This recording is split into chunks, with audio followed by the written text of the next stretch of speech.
नमस्कार, मैं हूं प्रकाश श्रीवास्तव। हमारे खास कार्यक्रम पूरा सच में आपका स्वागत है। और खबरों की दुनिया में पूरा सच बहुत जरूरी होता है, क्योंकि झूठ से भी खतरनाक होता है अधूरा सच, और उसी तरह खतरनाक होती है अधूरी खबर। इसलिए हर खबर का पूरा सच हम आपको बताएंगे, वो भी तथ्यों, तर्कों और सबूतों के साथ। तो आइए बिना देर किए देखते हैं पूरा सच। तो झूठे इतिहास को परोसकर हमेशा कश्मीर और कश्मीर के लोगों के साथ धोखा किया गया है, और यह सिलसिला आज भी जारी है। कश्मीर शहादत दिवस के नाम पर राज्य के मुख्यमंत्री उमर अब्दुल्ला ने शहीदों के कब्रिस्तान में खूब पॉलिटिकल ड्रामा किया। वो दीवार को लांघकर अंदर कूद गए। लेकिन बड़ा सवाल यह है कि यह सब क्यों किया गया? क्या 13 जुलाई 1931 के नाम पर जो शहीद दिवस मनाया जाता है, क्या वो सही है? क्या 13 जुलाई 1931 को जो लोग मारे गए थे, क्या वो सही में कश्मीर के सच्चे शहीद थे, या फिर ये पूरी घटना एक सुनियोजित इस्लामी आंदोलन की साजिश थी? इसलिए आज हम आपको बताएंगे इस शहीद दिवस का पूरा सच। आज हम आपको बताएंगे कि इस तथाकथित शहीद दिवस के दिन कैसे पहली बार कश्मीरी पंडितों के साथ हिंसा की शुरुआत हुई थी। जी हां, 1989 में नहीं, बल्कि 1931 में इसी दिन कश्मीरी पंडितों पर पहली बार मजहब के नाम पर जुल्म सितम का दौर शुरू हुआ था। आज हम आपको बताएंगे कि यह तथाकथित शहीद दिवस पर किस तरह से कश्मीर में बोए गए थे अलगाववाद और हिंदुओं से नफरत के बीज। साथ ही आपको बताएंगे कि उमर अब्दुल्ला के दादा जान शेख अब्दुल्ला का क्या है इस शहीद दिवस से पॉलिटिकल कनेक्शन। तो देखते हैं पूरा सच पूरे विस्तार के साथ। तो कश्मीर का जर्रा जर्रा एक इतिहास है, और हर जर्रे की दास्तानें हैं। यहाँ बर्फीले पहाड़ों, झीलों और वादियों की खूबसूरती भी है, और यहाँ फिजाओं में घुला कश्मीरी पंडितों का दर्द भी है। तो आतंकियों को शहीद बताने वाले नेताओं की एक सियासत भी है। किसी के लिए नायक खलनायक हैं, तो किसी के लिए शौर्य का प्रतीक। कश्मीर के इतिहास की ऐसी ही एक तारीख है 13 जुलाई 1931 की। इस तारीख को शहीद दिवस मनाने को लेकर कश्मीर का सियासी पारा हाई है। जम्मू कश्मीर में 13 जुलाई को नेशनल कॉन्फ्रेंस शहीद दिवस के तौर पर मनाना चाहती थी, लेकिन प्रशासन की तरफ से इसकी इजाजत नहीं दी गई। इसके बाद जम्मू कश्मीर के मुख्यमंत्री उमर अब्दुल्ला ने श्रीनगर के नक्शबंद साहिब कब्रिस्तान की 4 दीवारी फांदकर फातिहा पढ़ा, और इसके वीडियो और फोटोग्राफ्स जो हैं वो सोशल मीडिया पर पोस्ट किए। वीडियो में उमर अब्दुल्ला कब्रिस्तान की जो दीवार है उसे फांद कर अंदर जाते दिख रहे हैं। वहीं दूसरी तरफ मुख्यमंत्री उमर अब्दुल्ला के विरोध में डोगरा फ्रंट ने जम्मू में प्रदर्शन किया। उनके हाथों में तिरंगा था, उमर अब्दुल्ला की तस्वीरें थीं और तख्तियां भी थीं, जिन पर लिखा था कि 13 जुलाई 1931 गद्दारों का दिन। डोगरा फ्रंट 94 साल पहले जम्मू कश्मीर के तत्कालीन महाराजा हरि सिंह के शासन के दौरान मारे गए 22 लोगों को श्रद्धांजलि दिए जाने का विरोध कर रहे थे लोग, क्योंकि इनका कहना है कि जिन्हें नेशनल कॉन्फ्रेंस और उमर अब्दुल्ला शहीद कहते हैं, वो शहीद नहीं बल्कि गद्दार हैं। कभी उमर के दादा जान शेख अब्दुल्ला भी इसी शहीद दिवस के नाम पर अपनी राजनीति चमकाते थे। अब यही काम उमर अब्दुल्ला कर रहे हैं, लेकिन उमर अब्दुल्ला को यह पता होना चाहिए कि वो जिसे शहीद दिवस बता रहे हैं, इस दिन कश्मीरी पंडितों पर पहली बार जुल्म भी हुआ था। तो आखिर क्या है इतिहास के पन्नों में दर्ज 13 जुलाई 1931 के दिन का पूरा सच? हम ये आपको बताएंगे, लेकिन पहले सुनिए कि इस मामले पर जम्मू कश्मीर के सीएम उमर अब्दुल्ला और डोगरा फ्रंट के अध्यक्ष अशोक गुप्ता का क्या कहना है। हम आए, हमने फातिहा पढ़ा। चलिए 13 जुलाई ना सही, 12 जुलाई, 14 जुलाई, 15 जुलाई, दिसंबर, जनवरी, फरवरी, कब तक रोकेंगे? हमारी जब मर्जी होगी हम यहाँ आएंगे जरूर, और इन शहीदों को हम याद करेंगे। हमीद नाम का व्यक्ति है, खानसामा, अंग्रेजों के माध्यम से पुट किया गया कि महाराजा के शासनकाल के अंदर किस तरह से गिलगित को अलग करने का प्रयास किया जाए। वो एक साजिश थी उसकी, और उस साजिशकर्ता को, उस गद्दार को जब महाराजा ने अरेस्ट करा, तब 3000 लोग जो है वहां इकट्ठे हो गए जेल, सेंट्रल जेल श्रीनगर के बाहर, और उस पर हमला करा। उस समय के शासनकाल के लोगों ने, पुलिस ने फायरिंग करी। उसके अंदर कोई 20 या 21 लोग जो है जख्मी हो गए या मर गए। उनको शहीद कहना सरासर गलत है, और जिस तरह से आज मुख्यमंत्री के माध्यम से ये सारी घटना की गई है, मैं इसको गलत करार देने का प्रयास करता हूं। 13 जुलाई 1931 को जाने वाले लोग ट्रैक्टर थे, गद्दार थे, वो शहीद नहीं थे। तो बीजेपी नेताओं का कहना है कि 13 जुलाई 1931 को मारे गए लोग विद्रोही थे, ना कि शहीद। उन्होंने यह भी पूछा कि जब कश्मीरी पंडितों का पलायन हुआ था तब ये नेता कहां थे। पहले आप सुनिए बीजेपी नेता शगुन परिहार ने क्या कहा, फिर हम आपको बताएंगे 13 जुलाई की तारीख का पूरा सच तथ्यों के साथ। किस तरीके से ये कहते हैं कि वो लोग शहीद थे। शहीद हुमायूं था। शहीद वो लोग होते हैं जो देश के नाम पे मरते हैं, वो लोग नहीं जिनकी वजह से वहां से कश्मीरी पंडितों ने माइग्रेट किया था। योम-ए-शुदा में जिन लोगों को ये छुट्टी की डिमांड कर रहे हैं, ये वही लोग हैं जिन्होंने कश्मीरी पंडितों का सरेआम कत्ल किया था। आज ये योम-ए-शुदा जब यहाँ पे सामान्य माहौल चल रहा है, ये योम-ए-शुदा के नाम पे दंगे भड़काने की कोशिश कर रहे हैं। नेशनल कॉन्फ्रेंस की आदत रही है वो जम्मू कश्मीर को जला के अपनी सत्ता का सुख भोगती है। तो जम्मू कश्मीर का इतिहास साजिशों का गवाह रहा है। राजा महाराजाओं के दौर से मुफ्ती और अब्दुल्लाओं के दौर तक कश्मीर को सुलगाने की साजिशें कभी पाकिस्तान में बुनी गई, कभी ये साजिशें अंग्रेजों ने रची, तो कई बार ये साजिशें कश्मीर के अंदर कश्मीर की धरती पर ही बनाई गई। ऐसी एक साजिश का गवाह है 13 जुलाई 1931 का दिन। ये वही दिन है जिसे कश्मीर के सियासतदान कश्मीर शहीद दिवस के तौर पर मनाने की कोशिश करते हैं, लेकिन इस शहीद दिवस के पीछे कई साजिशों का ताना बाना है और आज हम आपको इसका पूरा सच सिलसिलेवार तरीके से बताएंगे। लेकिन पहले जानते हैं कि 13 जुलाई 1931 के दिन आखिर हुआ क्या था। वो क्या राज था, वो क्या साजिश थी जिसकी वजह से इस दिन राजा हरि सिंह की पुलिस ने 22 लोगों को गोली मार दी थी। दरअसल इस पूरी साजिश का पूरा सच जानने से पहले हमें 13 जुलाई 1931 से पहले हो रही घटनाओं को समझना होगा। उस दौर में महाराजा हरि सिंह कश्मीर के शासक थे। उस दौर में कश्मीर में कई मुस्लिम कट्टरपंथी इस्लाम के नाम पर लोगों को भड़का रहे थे, क्योंकि यहाँ का राजा एक हिंदू था और मजहबी स्थानों से उस दौर में आए दिन भड़काऊ भाषण दिए जाते, जिन पर राजा हरि सिंह ने रोक लगा दी थी। कई जगह पर पाक किताब के अपमान की झूठी खबरें फैलाई जाती। कुल मिलाकर पूरी कश्मीर घाटी का माहौल गर्म हो चुका था, तनाव में आ चुका था और इसी दौर में एंट्री होती है एक ऐसे शख्स की जिसके बारे में आज भी रहस्य बना हुआ है और उस शख्स का नाम था अब्दुल कदीर। ये कौन था, इसने कौन सी साजिश रची और फिर 13 जुलाई 1931 को क्या हुआ, ये समझने के लिए आइए हम एक ग्राफिक्स का सहारा लेते हैं। अब्दुल कदीर ब्रिटिश सेना के एक मुस्लिम अधिकारी मेजर बट का नौकर था। कई लोग कहते हैं वो उनका खानसामा था। पेशावर के रहने वाले मेजर बट छुट्टी मनाने के लिए श्रीनगर आए थे और अब्दुल कदीर उनके साथ ही श्रीनगर आया था। कश्मीर घाटी के माहौल में तनाव था और इसी दौरान कई मुल्ला मौलवी राजा हरि सिंह के खिलाफ मजहबी सभाएं करते रहते थे। कश्मीर के बाहर से आया अब्दुल कदीर भी इन सभाओं में शामिल होने लगा। 21 जून 1931 के रोज वो एक सभा के मंच पर चढ़ गया और उसने एक बहुत ही भड़काऊ भाषण दिया। इस भाषण में उसने लोगों को मजहब के नाम पर भड़काने की कोशिश की। अब्दुल कदीर ने लोगों से राजा हरि सिंह के महल को गिराने की अपील की। इसके बाद कश्मीर की पुलिस ने अब्दुल कदीर को गिरफ्तार कर लिया और उस पर केस चलने लगा। 13 जुलाई 1931 को जब श्रीनगर जेल में अब्दुल कदीर पर मुकदमा चल रहा था, तब वहां बड़ी संख्या में लोग जमा हो गए और इसी दौरान हालात बिगड़ने लगे और पुलिस ने गोली चला दी, जिसमें 22 लोग मारे गए। तो 13 जुलाई 1931 को जो लोग मारे गए थे उनके बारे में कई तरह के दावे किए जाते हैं। कई लोग कहते हैं कि अब्दुल कदीर के समर्थन में प्रदर्शन के दौरान जब नमाज का वक्त हुआ और ये लोग नमाज पढ़ने लगे, इसी दौरान इन्हें मारा गया। जाहिर है ऐसी बातें कहकर मजहबी भावनाएं आसानी से उमड़ आती हैं। लेकिन इस घटना का एक दूसरा पहलू और भी है। जिस साल ये घटना हुई थी यानी 1931 में, इस घटना को उस समय के जाने माने पत्रकार जीएस राघवन ने अपनी पुस्तक द वार्निंग ऑफ कश्मीर में प्रकाशित किया था। आपको बता दें कि जीएस राघवन हिंदुस्तान टाइम्स और संडे टाइम्स जैसे बड़े अखबारों के संपादक भी रहे थे।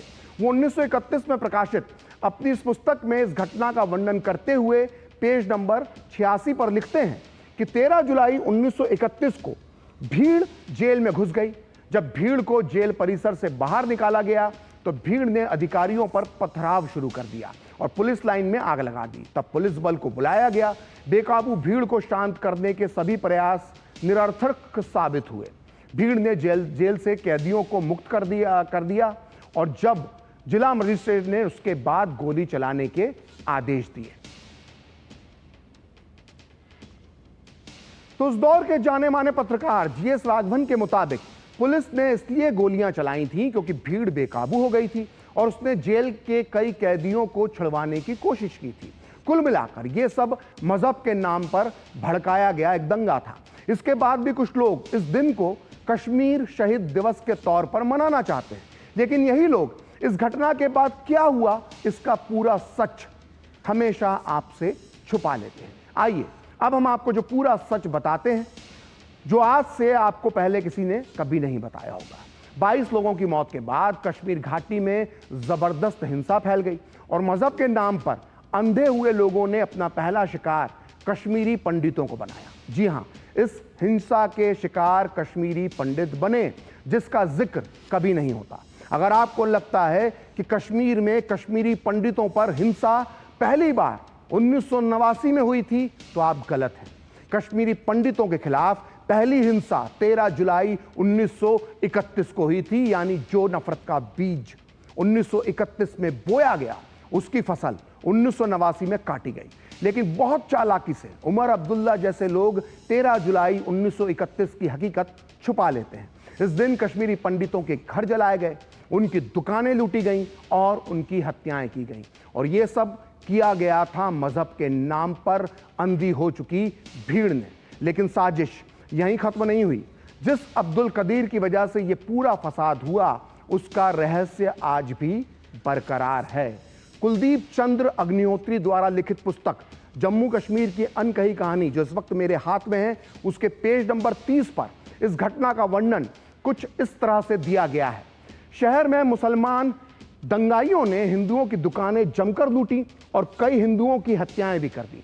लेकिन जेल से छूटने के बाद अब्दुल कदीर और उसका मालिक गायब हो गए। वो कहां से आए थे, क्यों आए थे और वो कौन थे, ये हमेशा रहस्य ही बना रहा। लेकिन इस कांड ने कश्मीर में पहले राजनीतिक दल मुस्लिम कॉन्फ्रेंस की स्थापना की नींव डाल दी। इसके पीछे किसी ना किसी रूप में ब्रिटिश शक्ति का भी योगदान रहा। तो जिस अब्दुल कदीर ने कश्मीर घाटी में कश्मीरी पंडितों और राजा हरि सिंह के खिलाफ नफरत के बीज बोए थे, वो अचानक गायब हो गया और फिर कभी नहीं मिला। लेकिन कश्मीर घाटी के इस पूरे सीन में एक नए व्यक्ति की एंट्री हो गई थी और उसका नाम था शेख अब्दुल्ला। ये वही शेख अब्दुल्ला हैं जो फारूक अब्दुल्ला के पिता हैं और वर्तमान मुख्यमंत्री उमर अब्दुल्ला के दादा जान हैं। अब हम आपको बताते हैं कि आखिर कश्मीर शहीद दिवस पर उमर अब्दुल्ला को इतना ड्रामा करने की जरूरत क्यों पड़ गई। दरअसल इस पूरी घटना का उनके दादा जान शेख अब्दुल्ला से बहुत करीब का नाता है। जब 1931 में राजा हरि सिंह के खिलाफ लोगों को भड़काया जा रहा था तो इसमें शेख अब्दुल्ला का भी एक बड़ा रोल था। और ये रोल समझना इसलिए ज़रूरी है क्योंकि शेख अब्दुल्ला का इतिहास, उनकी मानसिकता और राजनीतिक सोच को समझे बिना हम आज की नेशनल कॉन्फ्रेंस और आज के अब्दुल्ला परिवार की राजनीति को नहीं समझ सकते। तो आइए शुरू से शुरू करते हैं।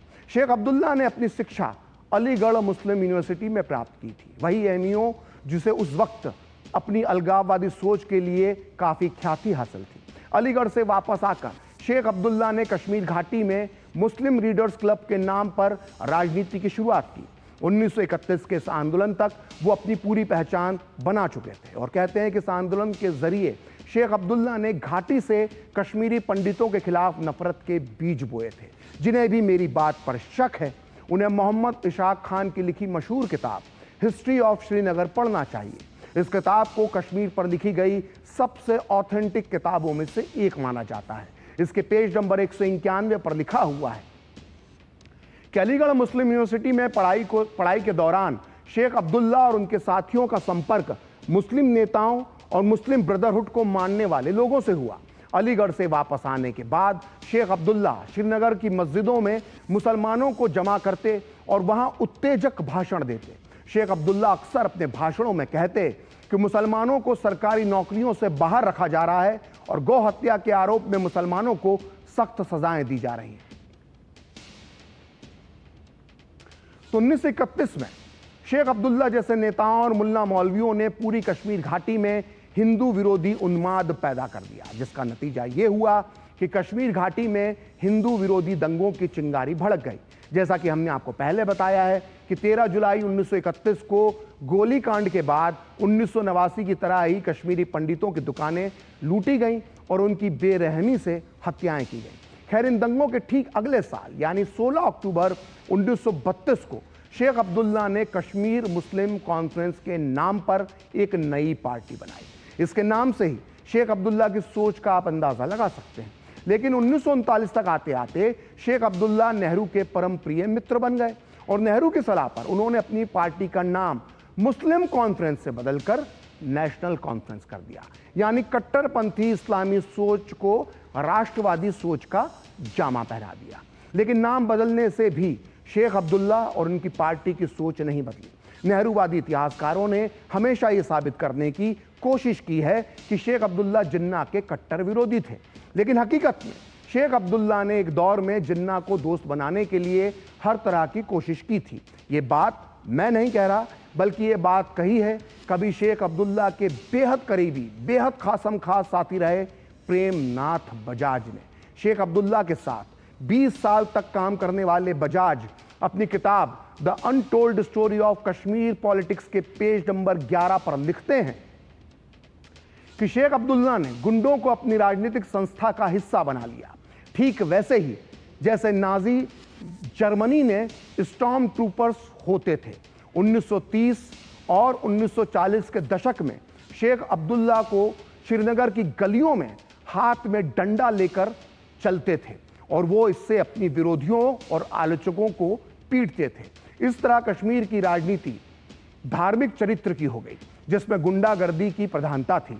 शेख ने मुस्लिम कॉन्फ्रेंस का नाम बदलकर नेशनल कॉन्फ्रेंस कर दिया, लेकिन ये पार्टी पहले की तरह सांप्रदायिक सोच की बनी रही।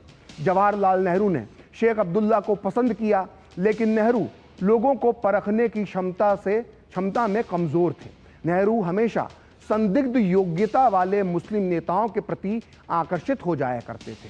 जब यह साफ हो गया कि पाकिस्तान बनने वाला है, तो शेख अब्दुल्ला ने जिन्ना को श्रीनगर बुलाया ताकि जिन्ना उन्हें कश्मीर के मुसलमानों का एकमात्र नेता स्थापित करवा दे। शेख अब्दुल्ला ने जिन्ना को यह भरोसा दिया कि भले ही वो धर्मनिरपेक्षता का दावा करते हैं, लेकिन हकीकत में वो पूरी तरह से कश्मीर के मुसलमानों के हित में ही काम करते हैं। लेकिन जिन्ना ने शेख अब्दुल्ला का साथ नहीं दिया और शेख फिर से कांग्रेस की शरण में वापस आ गए। तो इस तरह आजादी के बाद शेख अब्दुल्ला को नेहरू का दोस्त होने का फायदा मिला और शेख अब्दुल्ला को पूरे जम्मू कश्मीर की सत्ता की चाबी मिल गई। लेकिन कुछ दिनों बाद, या यूं कहें कि कुछ साल, तो सब कुछ ठीक चला, लेकिन एक बार फिर शेख अब्दुल्ला के अंदर अलगाववाद की भावना जागृत हो गई, पैदा हो गई। 1953 तक आते आते वो कश्मीर को एक अलग देश बनाने का ख्वाब बुनने लगे थे। कश्मीर को भारत से अलग करने के इन मंसूबों को प्रकट करने के लिए शेख अब्दुल्ला ने वही दिन चुना था जिसे कश्मीर शहीद दिवस के तौर पर जाना जाता है, यानी 13 जुलाई 1953 का दिन। हमने आपको 13 जुलाई 1931 का पूरा सच बता दिया है। हमने आपको बताया कि इस दिन के नाम पर कैसे शेख अब्दुल्ला ने अपनी राजनीति चमकाई। हमने आपको ये भी बताया कि इसी दिन पहली बार कश्मीरी पंडितों पर हिंसा की शुरुआत हुई थी, और आप ये भी जानते हैं कि इसी दिन शेख अब्दुल्ला के पोते उमर अब्दुल्ला ने क्या किया। अब आपको हम बता रहे हैं कि इसी 13 जुलाई 1953 को कश्मीर को भारत से अलग करने की बातें करते हुए शेख अब्दुल्ला ने क्या कहा था, जिससे आपको ये पूरा सच मालूम पड़ जाएगा कि हमेशा से इस दिन का इस्तेमाल कश्मीर के लोगों की भावनाएं भड़काने के लिए होता है। इस दिन शेख अब्दुल्ला ने जो भाषण दिया था वो प्रकाशित हुआ है इतिहासकार शबनम कयूम की पुस्तक कंप्रेहेंसिव हिस्ट्री ऑफ कश्मीर के पेज नंबर 176 पर। अपने इस भाषण में शेख अब्दुल्ला ने 1947 में कश्मीर पर हमला करने वाले पाकिस्तानी कबाइलियों की तारीफ करते हुए कहा था कि कश्मीर पर हमला करने वाले उन कबाइलियों यानी पठानों को गालियां ना दें, वो तो फरिश्ते थे, हमने उन्हें मजबूरी में बदनाम किया था।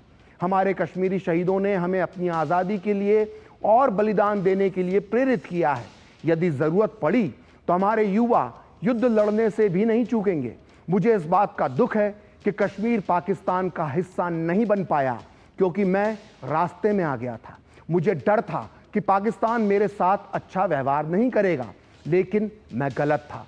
अब मैं भारत की सरकार पर भरोसा नहीं करता हूं।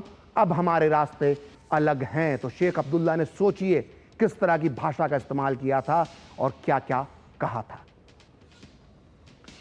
तो 13 जुलाई 1953 को कश्मीर शहीद दिवस के दिन यह साफ हो चुका था कि शेख अब्दुल्ला पाकिस्तान के साथ हैं। फिर भी नेहरू ने उन्हें बातचीत के लिए बार बार दिल्ली बुलाया, लेकिन शेख दिल्ली नहीं आए। फिर आई एक ऐसी खबर जिसने नेहरू की नींद उड़ा दी। 21 अगस्त 1953 को ईद थी और इसी दिन शेख अब्दुल्ला कश्मीर को आजाद मुल्क घोषित करने वाले थे। जी हां, कश्मीर को शेख अब्दुल्ला ईद के दिन आजाद मुल्क घोषित करने वाले थे। ये सीधे सीधे भारत की अखंडता को चुनौती थी। लिहाजा 8 अगस्त 1953 को शेख अब्दुल्ला को गिरफ्तार कर लिया गया और पूरे 5 साल बाद जनवरी 1958 में शेख अब्दुल्ला को रिहा किया गया। लेकिन तब भी उन्होंने अपनी हरकतें नहीं छोड़ी। उन्होंने एक बार फिर पाकिस्तान के साथ मिलकर षड्यंत्र रचना शुरू कर दिया। लिहाजा उन्हें एक बार फिर अप्रैल 1958 में गिरफ्तार कर लिया गया। इसके बाद उन पर कोर्ट में केस चला, जिसे कश्मीर षड्यंत्र केस के नाम से जाना जाता है। कश्मीर और नेहरू सरकार की तरफ से गोपाल स्वरूप पाठक वकील थे, जो बाद में जाकर भारत के उपराष्ट्रपति बने। गोपाल स्वरूप पाठक ने 14 मार्च 1959 को अदालत में शेख के खिलाफ नेहरू सरकार की तरफ से जो दलील दी, उसके बारे में हर भारतीय को पता होना चाहिए। भरे कोर्ट में सरकार की तरफ से गोपाल स्वरूप पाठक ने शेख अब्दुल्ला को बेनकाब करते हुए सबूतों के साथ कहा कि शेख अब्दुल्ला और उनके साथियों ने पाकिस्तान की मदद से सरकार को उखाड़ फेंकने का प्रयास किया है। ये पाकिस्तान की मदद से राज्य का सफाया करना चाहते हैं। ये राज्य में सांप्रदायिक दंगे करवाकर लोगों की जान और माल का नुकसान करवाना चाहते थे। इसके लिए शेख अब्दुल्ला की पत्नी अकबर जहां और उनके कुछ साथियों को पाकिस्तान से भारी भरकम रकम भेजी गई थी। पुलों, कारखानों, सैनिक प्रतिष्ठानों और धार्मिक स्थल उड़ाने के लिए आरोपियों ने पाकिस्तान से विस्फोटक प्राप्त किए थे। लोगों को पाकिस्तान में ट्रेनिंग दी गई, जिससे वो यहां आकर तबाही मचा सकें। अदालत में सारे सबूत शेख अब्दुल्ला के खिलाफ थे। हर सबूत शेख अब्दुल्ला के खिलाफ था। उन्हें देश के खिलाफ युद्ध छेड़ने के आरोप में फांसी की सजा हो सकती थी, लेकिन अचानक वो हुआ जिसकी किसी ने कल्पना तक नहीं की थी। 8 अप्रैल 1964 को नेहरू सरकार ने शेख अब्दुल्ला पर लगे सारे आरोपों को वापस ले लिया और इसी के साथ ये केस बिना किसी फैसले के खत्म हो गया। शायद ये पहली बार था कि किसी देशद्रोह के इतने बड़े केस को सरकार ने इस तरह से इतनी आसानी से वापस ले लिया हो। इसमें कोई शक नहीं कि अगर कोर्ट के फैसले का इंतजार किया गया होता तो शायद शेख अब्दुल्ला बहुत बड़ी मुश्किल में फंस सकते थे। तो ये थी 13 जुलाई 1931 की कहानी और इसके पीछे राजनीति की कहानी।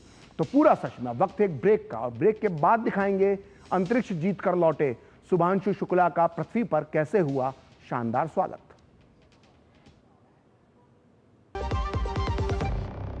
केंट गोल्ड से पानी होता है ज्यादा प्योर। बैक्टीरिया के अलावा हानिकारक सिस्ट भी निकलती है। बिना बिजली से चलने वाला वाटर प्योरीफायर जो पानी को शुद्ध करे और बीमारियों से बचाए।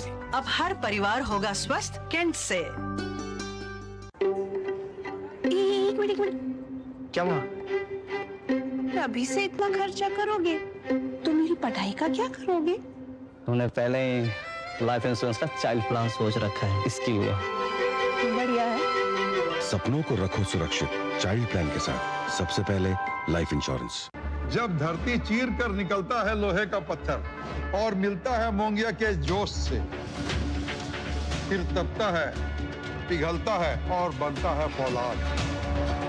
अब होता है सरिया सारी खूबियों के साथ।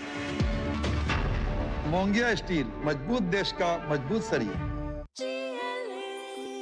जो लक्ष्य चुना था समझ आने लगा है।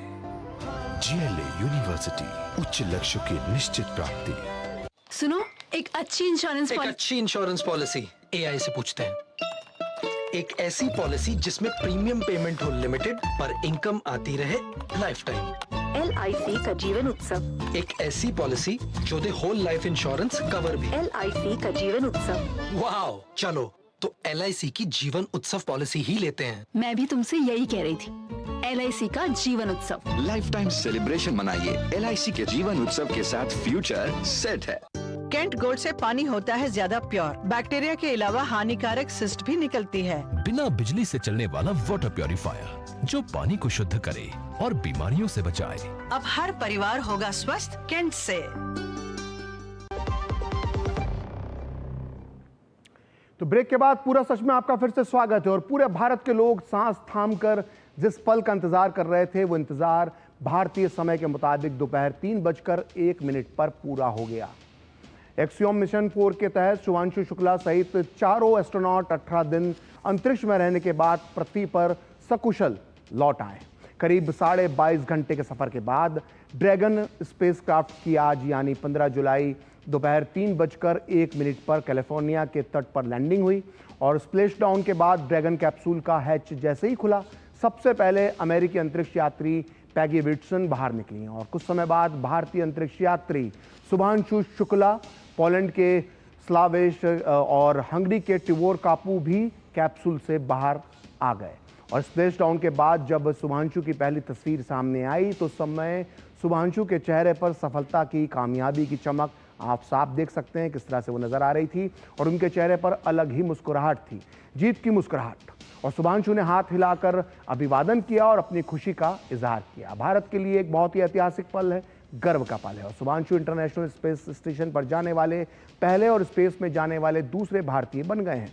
और स्पेस स्टेशन में रहने के दौरान शुभांशु ने प्रधानमंत्री मोदी के साथ बातचीत में भारत की भव्यता का जिक्र किया था।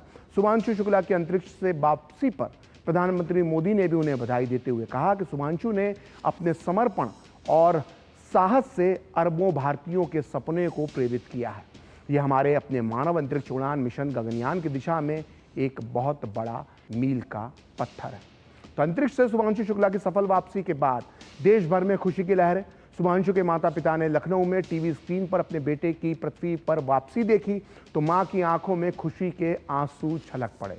शुभांशु की वापसी का बेसब्री से इंतजार कर रहे उनके पिता और बहन भी बेहद खुश दिखाई दिए। परिवार ने केक काटकर शुभांशु की अंतरिक्ष से वापसी का जश्न मनाया और उनकी माताजी ने कहा कि ईश्वर के आशीर्वाद से सब संभव हुआ और आने वाली पीढ़ियों को शुभांशु से प्रेरणा लेनी चाहिए। पिता ने कहा कि सबकी दुआओं से मिशन सफल रहा क्योंकि उनके बेटे के साथ 140 करोड़ देशवासियों की दुआएं थीं। शुभांशु की बहन ने कहा कि अगर खुशी का कोई पैमाना होता तो शायद वो आज टूट जाता।